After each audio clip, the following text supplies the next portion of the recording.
C'est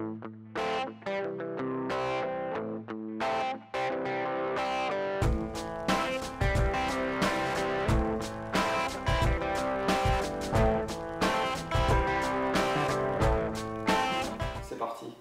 Bonjour Pascal. Bonsoir. Bonsoir. Aujourd'hui, et si on parlait de contre-culture? Alors allons-y, on va commencer avec une première question concernant donc, la contre-culture et la publicité de façon plus globale. Donc, en premier lieu, j'aurais aimé savoir quelle est votre définition de la contre-culture en quelques mots et qu'est-ce qui est contre-culturel à vos yeux aujourd'hui? Définition de la contre-culture, c'est un mouvement contestataire ou des mouvements contestataires. Alors les plus connus, c'est les punks, l'anarchie, le surréalisme. Qu'est-ce qu'on pourrait dire d'autre? Enfin, c'est des mouvements contestataires. Maintenant, aujourd'hui, il y en a de moins en moins. Est-ce que vous pouvez en citer quelques-uns? Qu'est-ce qui est contre? C'était la deuxième partie de ma question. Qu'est-ce qui est contre-culturel à vos yeux aujourd'hui, dans notre société d'aujourd'hui?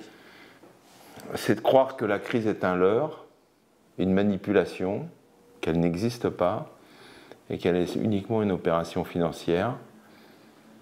Ça, c'est de contre-culture. Je ne dis pas que c'est peut-être un mouvement qui va naître, mais qui peut naître. Ouais. D'accord. On va passer sur la deuxième question, on se recentrer un peu vers la publicité. Comment concilier contre-culture et publicité? Ça, c'est pas banal. Pourquoi on devrait la concilier déjà? Je ne sais pas, je vous pose la question à vous. La contre-culture, est-ce que la publicité est contre-culturelle? Je pense qu'elle sera dépassée comme toute expression. Elle aura fait son temps. Enfin, en tous les cas, la publicité aujourd'hui va changer, c'est évident.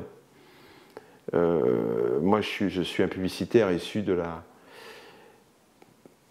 réclame, si on va dire ça. C'est ce qui m'a bercé. Et après de la réclame, quand j'ai commencé à faire mon activité professionnelle, elle est devenue publicité. Ouais. Aujourd'hui, c'est plus les concepteurs rédacteurs, ce n'est plus le bon mot qui va l'emporter, mais le bon buzz. Un bon buzz, ça ne veut pas dire rester 3/4 d'heure sur Twitter. Hein. C'est beaucoup plus prégnant que ça. Voilà. Alors, être contre-culturel aujourd'hui en publicité, je ne pense pas que c'est le no-logo. Il a fait son temps aussi. Il y a même des bouquins qui ont été écrits dessus. Je pense être contre-culturel aujourd'hui, c'est inventer quelque chose qui ne fonctionne pas à l'instant T. D'accord. Le public adepte de contre-culture peut-il être sensible à la pub? Comment le toucher, sachant qu'il est majoritairement en général contre la société de consommation? Donc comment le toucher, ce public? Vous cherchez à me bloquer là, parce que c'est vraiment des questions qui ont du sens. Vraiment, c'est...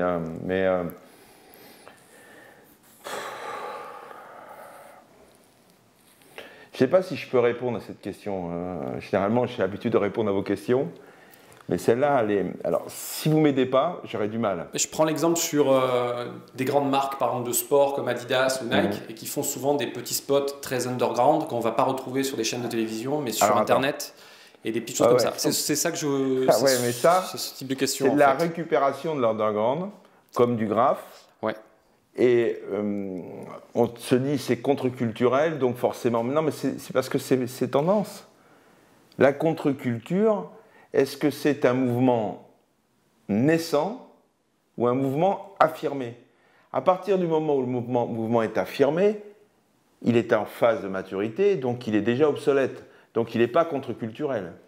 Soit il bascule dans le patrimoine culturel, et à ce moment-là, il n'est plus contre-culturel. Il fait partie de la culture dominante. Il a basculé. Voilà. Effectivement, donc là, non. Pas la question. Non, mais c'est vrai qu'on peut se poser ce type de questions, Maxime. Moi, je comprends qu'on se le pose. Maintenant, la pub, arrêtons de rêver. La pub, ça surfe sur des tendances. Et ça essaie, par le biais des marques, les marques essaient de créer des constantes. Justement, de passer le cap de la tendance. Et c'est toute la difficulté de ce métier, et la beauté aussi. Bien, on va passer maintenant à Internet. Internet a-t-il contribué à l'essor de la contre-culture? En 1960, c'était un mouvement contre-culturel, par essence. Le principe, c'était le partage. Ça a commencé dans les universités américaines en 1960. Par essence, c'était un mouvement contre-culture. Donc oui, aujourd'hui, Internet est-il contre-culturel? Non, parce que quand on voit 800 millions de personnes sur les médias conquis, comme Facebook, est-ce que c'est la masse qui crée la contre-culture? Je crois que c'est plutôt l'inverse. Est-ce qu'après sur Internet, il n'y a pas des... On a la possibilité, justement, imaginons quelqu'un qui développe un petit mouvement contre-culturel, a la possibilité, grâce à Internet, sur sa page web, de présenter justement un petit morceau de contre-culture. Mais qui va définir que c'est contre-culturel? Puisque ce qui a fondamentalement changé, je pense, entre le 20e et le 21e, c'est que la contre-culture aujourd'hui ne peut pas être uniquement contestataire. Je n'y crois pas. Mais c'est mon avis et je le partage. Bien. La contre-culture dans la pub, faut-il forcément choquer ou y a-t-il d'autres voies possibles? Les Anglais, c'est s'y ont aventuré, avec le choking en publicité. On est plus frileux en France. C'est pas qu'on est plus frileux, je crois que c'est un problème culturel. Un éléphant rose à Piccadilly Circus, les Anglais se retournent à peine. En France, ça fait la une des journaux. Alors voilà, on pourrait partir du principe que, et ça c'est dans l'inconscient collectif, c'est très prégnant, que si je suis contre-culturel, je suis contre un mouvement, donc je suis en contestation, en riposte, en choking. La pub qui choque, il n'y en a plus trop. Vous en connaissez, vous, des pubs qui choquent? De moins en moins, où c'est fait de façon... mais c'est travaillé, la publicité est obligatoirement scénarisée aujourd'hui. Ouais, voilà, c'est très scénarisé, même quand on choque, on fait semblant de choquer. Et puis restons quand même lucides, y compris sur le buzz qui est fait sur Internet. Une publicité, tiens, qui a générer un buzz parce qu'elle était, par essence, dans son aspect créatif, contre-culturelle, mais je crois que la contre-culture aujourd'hui, c'est l'innovation. Quelqu'un qui innove est forcément contre-culture. Bon. Et donc là, Tipex. Vous vous souvenez, l'ours, vous pouvez changer les mots. Bon. Ça, le pari, il n'a pas été de choquer. Le pari, il a été de surprendre. Donc aujourd'hui, l'information va tellement vite que le choking, il tombe très vite dans l'oubli. Par contre, la difficulté qu'ont les publicitaires, parce que c'est bien de publicité qu'il s'agit, c'est de rester présent à l'esprit le plus longtemps possible. On va passer maintenant à une question. Je vais aller maintenant, même pour les prochains épisodes du blog, je vais récupérer tout simplement une phrase sur Internet. Je vous la dis et je vous fais réagir dessus. Donc voilà la phrase, en tout cas de cet épisode, pour cet épisode du blog. Donc, je cite, « La seule manière pour la contre-culture de ne pas être récupérée par l'économie marchande serait de rester cachée et donc ignorée.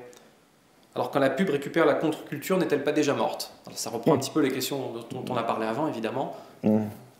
Est-ce que la capacité de la contre-culture aujourd'hui est d'immerger, de rester en dehors? C'est plus de la contre-culture, mais c'est plus underground, parce que je pense que là on joue sur des sémantiques, sur la sémantique, mais il est intéressant de savoir est-ce que si je suis underground, je suis contre-culture. C'est pas forcément vrai. Hein? Je ne suis pas forcément dans la contestation, je ne suis pas forcément, parce que les punks sont underground, ils sont aussi contestataires, ils étaient aussi contre-culture. Oui, d'accord, mais enfin, ils ont signé sur des labels, les Sex Pistols par exemple. Donc, voilà. À partir du moment où ils ont signé, est-ce qu'ils sont toujours contre-culture? C'est pas évident. Maintenant, est-ce qu'il faut crever la dalle, être ignoré pour être contre-culture? C'est certainement ça dépend vrai. des gens qui, en fait, quand ils produisent de la contre-culture, est-ce que leur idée à eux, c'est d'après de passer dans la culture dominante. Est-ce que c'est ça dont ils ont envie? Ou est-ce que justement ils ont leur mouvement de contre-culture qu'ils veulent garder pour eux, ils n'ont pas pour objectif de devenir connus ou célèbres? Je prends l'exemple de peintres ou d'artistes. C'est très difficile aujourd'hui. C'est très difficile aujourd'hui de prendre le contre-pied de l'établissement, de la pensée, de la bien-pensance. Elle n'est pas forcément ce qu'on croit la bien-pensance, mais enfin, aller à contre-pied. Je cite souvent, moi, Michel Onfray, quand il fait le bouquin sur Freud, Crépuscule d'une idole, il va à tout contre-courant de tout l'établissement parisien, de toute la pensée. Ouais. Voilà. C'est un vrai mouvement contre-culturel. Je suis totalement d'accord. Ouais. Voilà. Ouais, c'est vrai. Bon. Et alors, il n'est pas underground, Michel.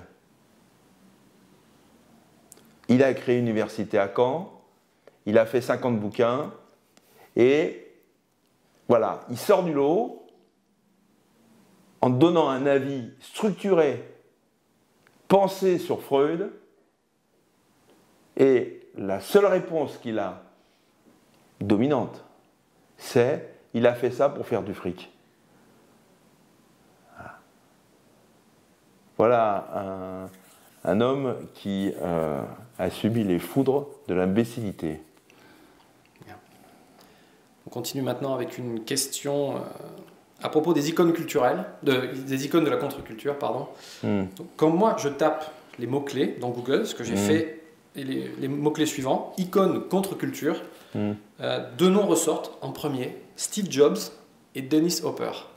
J'aimerais que vous m'en citiez un troisième. Est-ce qu'il faut être, pour une icône contre-culture, mourir d'un cancer de la prostate? Parce que les deux sont morts d'un cancer de la prostate. C'est vrai que les deux sont morts d'un cancer de la prostate. Bah, bon. Voilà. Si vous voulez m'en trouver un troisième qui est mort d'un cancer de la prostate. Steve Jobs, on connaît une phrase célèbre, c'est « Est-ce que vous voulez changer le monde ou continuer à vendre de l'eau sucrée ?»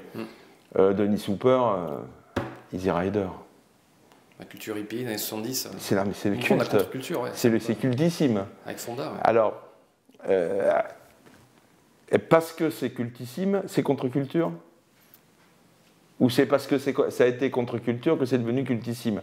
Ça, c'est aussi, moi, ces frontières-là, moi, je suis perdu, là, complètement. Je vous rassure, je suis perdu aussi, hein, c'est évident. Bon, donc, mais c'est intéressant, subjectivement, de voir... Donc, il faut vous en citer un troisième. Est-ce que vous, voilà, un icône de la contre-culture pour vous, un nom? Léonard de Vinci. Voilà. Est-ce qu'on peut imaginer le monde d'aujourd'hui sans Vinci? Mais je peux citer Coluche. J'en ai deux pour le prix d'un. Non, mais tu peux en avoir d'autres. Bah oui, tu peux en avoir d'autres. Moi, je vais t'en citer d'autres. C'est intéressant de voir le premier qui vous sort, vous voyez. Et puis, le premier qui me sort, c'est Vinci. Vinci. J'ai dit Coluche. Mais j'aurais pu dire, dans un temps donné, Michel Onfray. Ouais, on l'a cité avant. Il y en a plein comme ça qui, dans des temps donnés, sont allés contre la vie générale. Et ça, forcément, ça ne peut pas me déplaire. Bien. Et donc, on va terminer par la dernière question. Est-ce que vous pourriez me citer donc, un exemple de contre-culture récent qui vous a touché? Voilà, et on finira là-dessus. Mais je lui ai rendu hommage avec les cyniques dans le premier blog. Je continue à lui rendre hommage parce que c'est surtout dans l'interprétation lyrique de l'intelligentsia parisienne de son livre, eh ben c'est Onfray. Franchement, là, on a un moment de contre-culture très intéressant, et je crois beaucoup plus intéressant que le livre lui-même. Pascal, merci et rendez-vous au prochain épisode. Ciao.